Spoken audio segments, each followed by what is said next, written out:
see you. Today we'll be talking about some practical considerations for companies implementing artificial intelligence in their business. Now I'm going to quickly introduce you to our audience. So Akiva has grown businesses from tech startups to Fortune 500s for over 20 years across EMEA and the USA.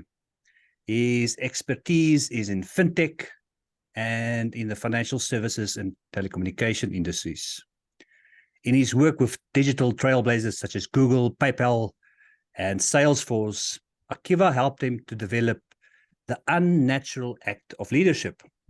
In 2020, he launched Shova. Traditional insurers use Shova's team and technology to grow market share and rethink their products and models for device insurance. He also serves as a board advisor to banks in Africa on digital transformation. He was nominated as an elite among Africa's 2018 top 100 movers and shakers and awarded the top achiever for his MSc in innovation and technology. He completed his innovation growth program through INSEAD, and his thesis was anti-fragile organizations and complex adaptive systems, which simply means how to thrive in a fast-changing digital economy. As a regular keynote speaker and writer on new ways of work, his TED Talk entitled Embracing the Inevitable Future and podcast series, You Have Been Disrupted, interviewing global innovators to understand what's coming and how to be ready for it. His favorite quote, "Don't believe everything you think." Akiva, thank you for being with us today. Yeah, good to be here. Thank you. There are so many interesting topics I would like to discuss with you, such as what impact AI is actually having on complex adaptive systems. I'm currently reading a book on system engineering and AI, and it's fascinating to think how AI is actually impacting complex adaptive systems. However, today, we would like to talk about some practical considerations for business when implementing AI. Akiva, please just share with our audience a little bit about yourself and how you got involved in AI and technology. Sure. So it was kind of way before, I guess, AI was really a sort of fashionable term, let's call it. Those are the days when we were referred to AI, it was actually our artificial intelligence was drinking our black cup of coffee, to give us a bit more intelligence. But initially where we started with it was really, predictive analytics. That's what we called it back then, going back sort of 10, 15 years. And sort of in the beginning days, so the partners I was working with, my one main partner, Danny, he was an expert in specifically, coming from an actuarial background, but specifically in how do you do predictive analytics. And essentially that was really a lot of the foundation that we have today of really how do you give a machine a whole lot of information, usually existing information or historic information.